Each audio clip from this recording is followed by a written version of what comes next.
Hey guys, welcome back to the Prime Dude Podcast. Rob Edwards, your host here. It's going to be a fun one. It's one of those what do I talk about? So much happened in my experiences with clothes in the last couple weeks, but I found a way, as I always do. And of course, I still have to talk about something I covered last week with Grant Stone boots. We're going to do that really quickly.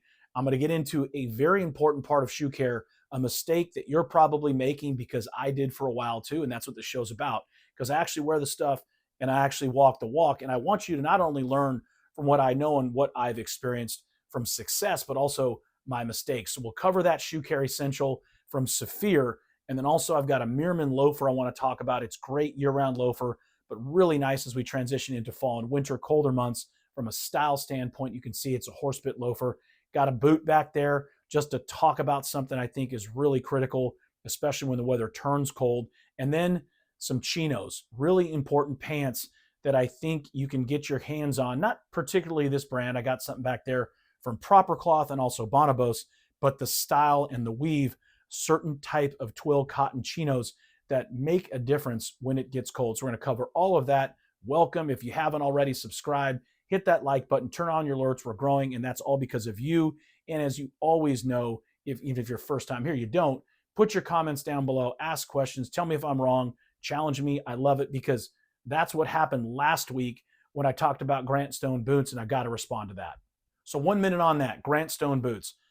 By sharing a negative experience, my first purchase of Grant Stone, I got a lot of feedback, okay? So it's very clearly Grant Stone has a strong following. It was my first time buying a beautiful pair of boots, what seemed to be a great buy at about mid $300 on sale, new. That's the key, brand new.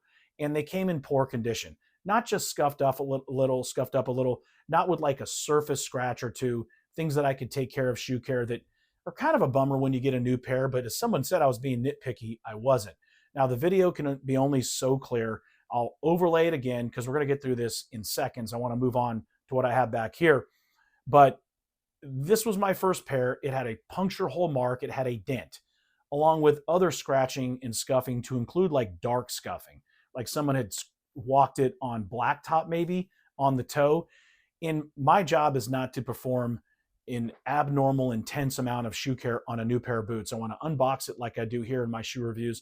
I want to enjoy doing that, and I want to see something that was cared for. This was clearly out of norm based on the feedback I saw from Grant Stone boot customers and loyalists, and that's a word I'm using very intentionally. So I get it. You love the company. For me, guys, it was my first experience, and it's not a good one.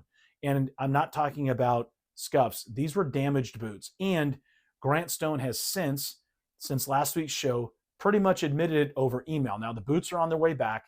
They'll be there probably Monday or Tuesday, and they're going to take a closer look.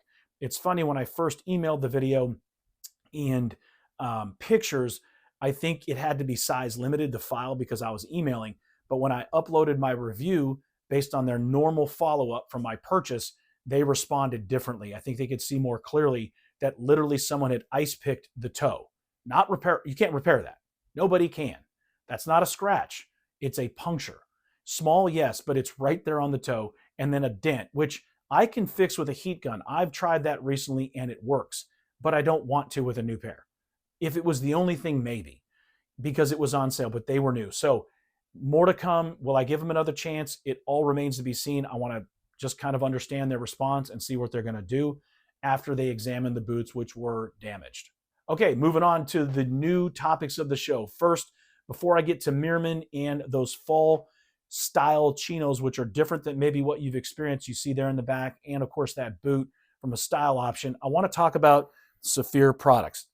If you're new or experienced, it doesn't matter, to the shoe care world on YouTube, you know that a lot of people act as if this is the only product on the market.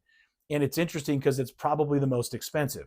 Now, I think you do get what you pay for with Saphir. I do think, based on my military experience, which is funny, somebody in the comments, when I released my review of the Grant Stone boots in last week's episode, they said, this guy, meaning me, is not a real boot guy. Bro, I'm one of the original boot guys. My first pair of boots were issued to me, and I lived in them for 9 years, it felt like, in the military. So I know boots well enough to know how to care for them, and damaged boots are no good. But I digress.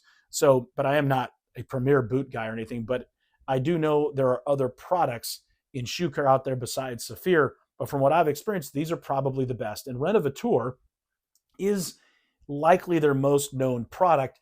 It is a very effective conditioning and shoe care cream that has your typical beeswax and lanolin in it for conditioning, but also a little bit of turpentine.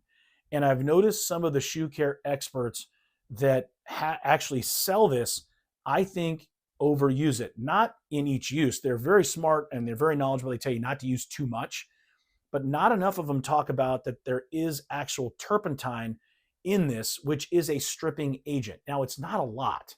This isn't like Renomat, which is designed to essentially pull color off or polish deep enough to sort of start over when you've built up too much over time. This stuff is very effective also to cleaning canvas, especially rubber shoes. It's really effective for your rubber soles if you're into sneakers.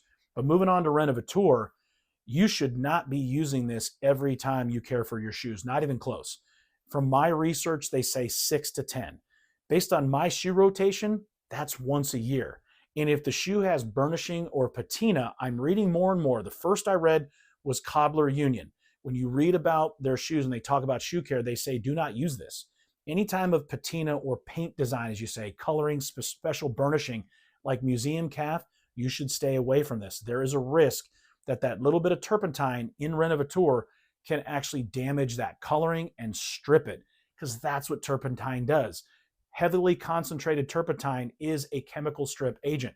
So why is it in here? It's a very light amount, minuscule. It is to help pull out dirt, pull out buildup of all of your shoe care products, of the polish, of the wax, and over time, that is going to be a problem, and it will dull your ability to get a deep shine and get deep shoe care because you've built up a layer between your newly added product and the leather, right? You're building up, and especially if you're doing hard wax like Saphir gloss after your regular wax and you're doing a mirror shine like on the toe, that's going to build up. That's a hard wax. That's why you can get that deep mirror shine, but you need to condition that. If it's a solid, normal color, aniline leather, you can use Renovateur, very light amount, and you're going to notice it's great, but don't use it every time.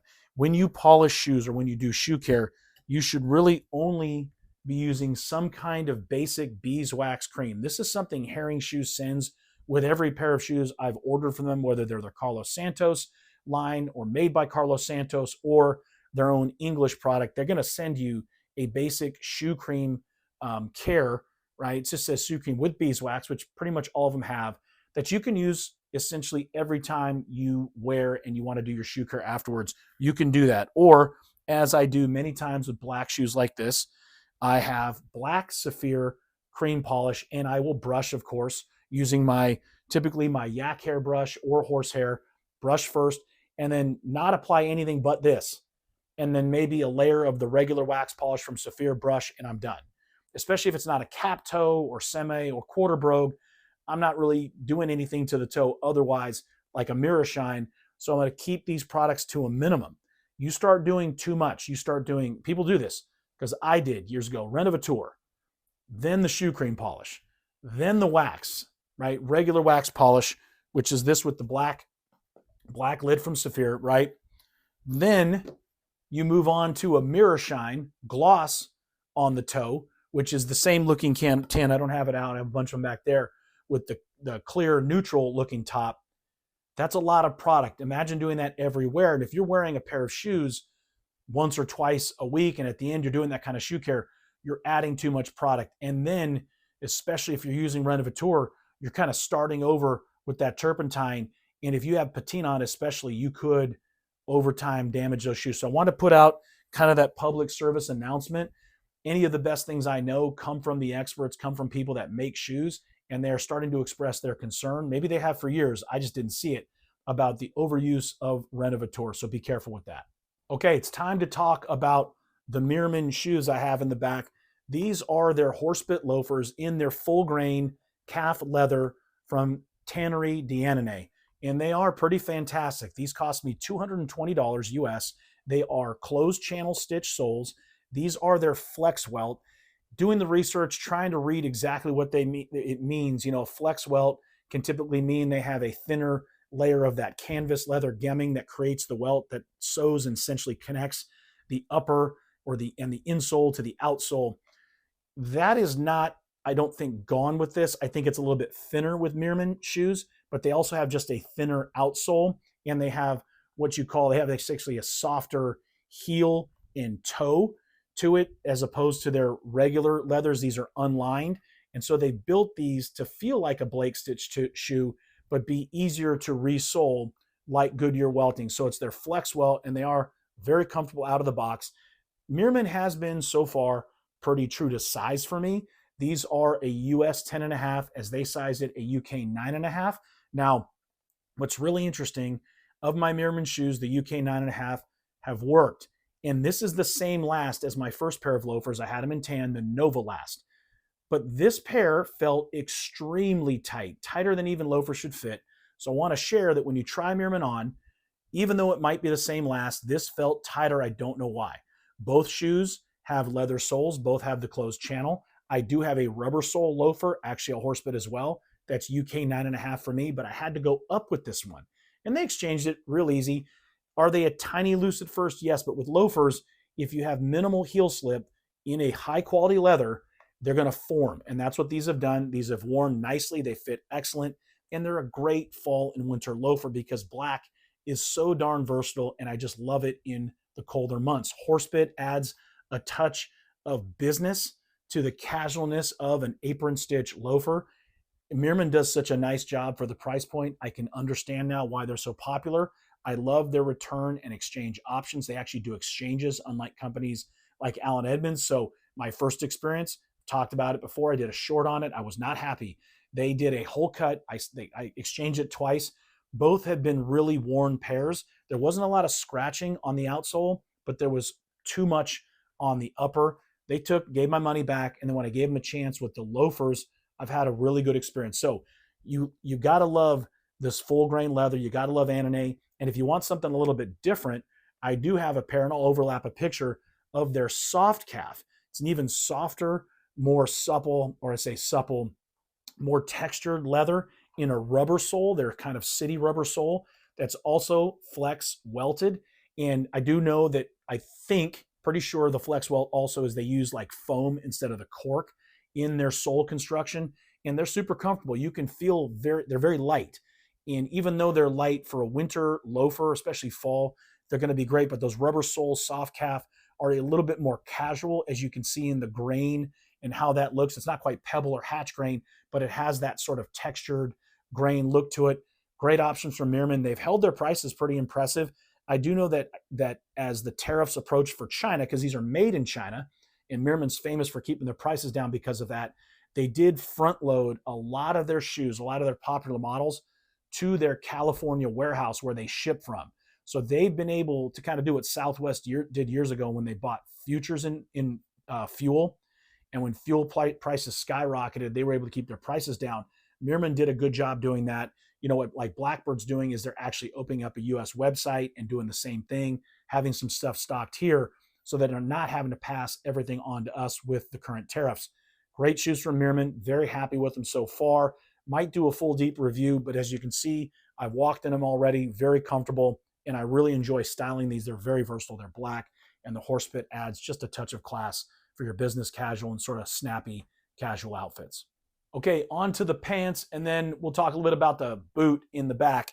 First, it's getting cold. Now, it's not getting cold where I live yet, but I know it's getting cooler based on things I see online as you move north in the United States. Of course, you go out towards Europe. Fall is pretty much here. It's mid-September, and you're getting into a season where you're especially on the business side for me, there is an exception. People kind of understand as the weather gets tougher, as it gets really hot or really cold, as you get into extremes, the fashion can be a little bit more flexible, but you do not want to sacrifice, your appearance, your ability to at least maintain that professionalism while you work just because it's really cold or really hot. So for me, I start mixing in more chinos depending on where I'm in the country, or flannel suits. But we're talking about pants today, or chinos.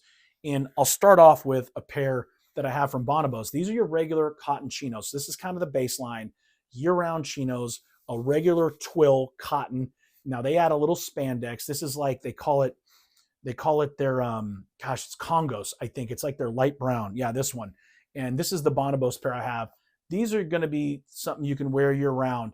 But if it gets really cold, you start getting into, the sub-zero centigrade or below freezing 32 essentially here in the United States, it's going to feel pretty thin. Your regular cotton chinos, even with warm socks, are going to be tough on you, and you still want to have a touch of class. Transition into what I call treated or napped, right? Nap style chinos. And so what I'm talking about is you get these cotton weighted chinos, something a little heavier. Proper Cloth has some awesome options, and they offer something in what's called brushed cotton. So when you look close at it, you can see that normal diagonal twill weave. So these are 100% in cotton chinos as opposed to something with like spandex. Occasionally, Proper Cloth adds like 2% elastine, which helps with stretch. But when you get into these warmer items, you want to have these pants cut a little bit more generous, right? If they don't have the stretch. And of course, I think a little fuller cut in the winter is nicer as opposed to the warmer months. And so I have a cut with Proper Cloth that's a little more generous, a little more straight cut, and a little bit longer in chinos. And this is brushed cotton. They take essentially after, and this is Olympias, a very famous cotton mill, and on Proper Cloth authors, I've seen Olympias cotton pants elsewhere, but they have a really nice offering. And so in this like tan, light brown color, maybe it's their mocha, that's darker. It's definitely like a tan. They brush this. So this cotton has like steel fine bristles that go over it. It like raises or naps the texture of the fabric. That's what nap is. Something talks about like it has nap. It's not smooth each way. You can feel going against the grain. It's like suede that way. It adds some warmth and texture. Typically brushed cotton is still medium weight. They're not adding a lot more weight than the chinos I showed you before, but then they treat it to give it some warmth, some soft texture to it. And it does give you, with that extra, a little bit extra weight, does give you a little warmer feeling. So that's brushed cotton. Look for that if you want medium weight, something that's going to be warmer in the fall and be just fine in the winter. A lot of times it gets so cold. If you combine brushed cotton with like lining sort of long johns that like the Reeboks and Nikes and those wear, like literally what athletes wear underneath, you're going to be great with the right socks and shoes or boots. So brushed cotton from Proper Cloth, that's your one step up from your standard cotton chinos. Now, there's kind of two more places to go from here when it comes to chinos. And of course, there's lots of different materials out there, but we're sticking with cotton right now. And because you can get heavier weight wool, flannel wool. We'll talk about that in another episode because I've got a lot of slacks that go great with odd jackets if you want to have it a little dressier. But if you're going into a more casual area, I'm going to Arkansas and it's cold. I may not want to wear a full suit, but I'm still going to wear a tie and a jacket and a nice shirt. I might want something that's moleskin. Moleskin is, again, it's cotton, but this is heavier weight and it's also treated. It's got almost a velvety suede feel to it. And this stuff is, now, the thing about it, the moleskin I wear is almost always a 5-pocket kind of denim style. You can see it's got those denim touches of style, those buttons on the outside. That's what you have with a 5-pocket pant. That is definitely maxed out at business casual. And they're great and versatile pants because if I want to wear these casually with boots on the weekend, I can. But if I want to wear them with a dressier boot, even in harsh weather, I've got my Higgins Mill option from Proper Cloth. So moleskin is going to be warmer. It's going to have almost its own patina over time as it gets worn, more so than standard or brushed cotton chinos. And it's going to get more texture and interest as you look at it over time. I've got this in an olive color. I absolutely love olive pants. It's like my new thing for the last couple years. I think I own 5 pair of different weights and even wool. Olive, of course, like olive jackets are fantastic too, and a heavier wool especially. And this is just a very more versatile than you realize. Olive pants, you can do a lot with these with your jackets. I do wear dark, maybe regular navy. I like blues. I love gray with olive. You can even do brown. Brown jackets are fantastic. So it's a versatile color. And you can dress this up with the right pair of shoes or boots and with the right jacket and a simple shirt. You're great in the winter, in the fall, especially when it's cold, with Moleskin pants. These are also from Proper Cloth. It's their 5-pocket. I do recommend them. They're an investment. But the great thing about Proper Cloth, it's funny, I'll spend $200 on a pair of pants from Proper Cloth and think, maybe I could do something for less. I can get something from Bonobos for $120. Well, Bonobos on the lengths, I'm kind of in between. They don't come in a 33. So for my chinos, I have to get them altered. So I'm right in that range with that expense as my Proper Cloth in the 220 range. And they're a great investment. Moleskin, if you take care of it, brushed cotton as well, they're going to last. So invest in some of those if you're looking for a stylish way to avoid just wearing denim all the time. And then I'm going to talk about my corduroy options that I'm stockpiled over the years in the next show. That's next up. It's also nap. It adds nap to it, the corduroy texture, right? Much warmer in the winter months and can still be very classy as a business casual option. Okay, so you've got some pant info. Drop some questions about that.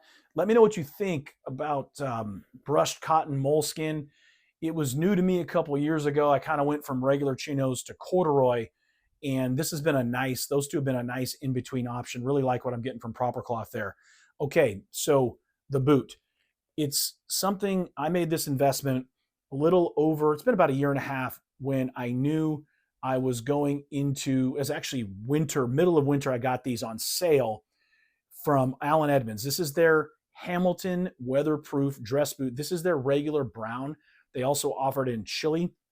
And this is a specially treated leather that is truly weather and waterproof. I was totally impressed. I wore this in harsh conditions. I wore this in snow, in ice. They're pretty darn warm. They're very, I'd say, chunky and strong, but they have that nice semi-brogue Oxford look to it. So I am endorsing this boot. Right now, they're $550.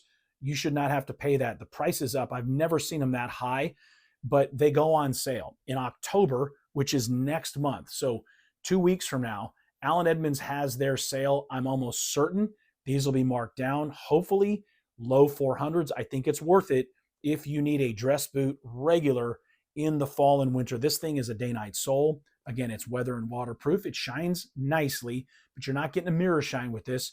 But it's not a work boot, but it's a work conditions boot. You shouldn't be worried about a mirror shine. It takes polish nicely, and it's a great style option with the type of pants and outfits you're going to be going to in a cold environment for business casual, or what I like to say, just business. Sometimes when I hear business casual, it gives people an excuse to wear sneakers with their slacks or their pants.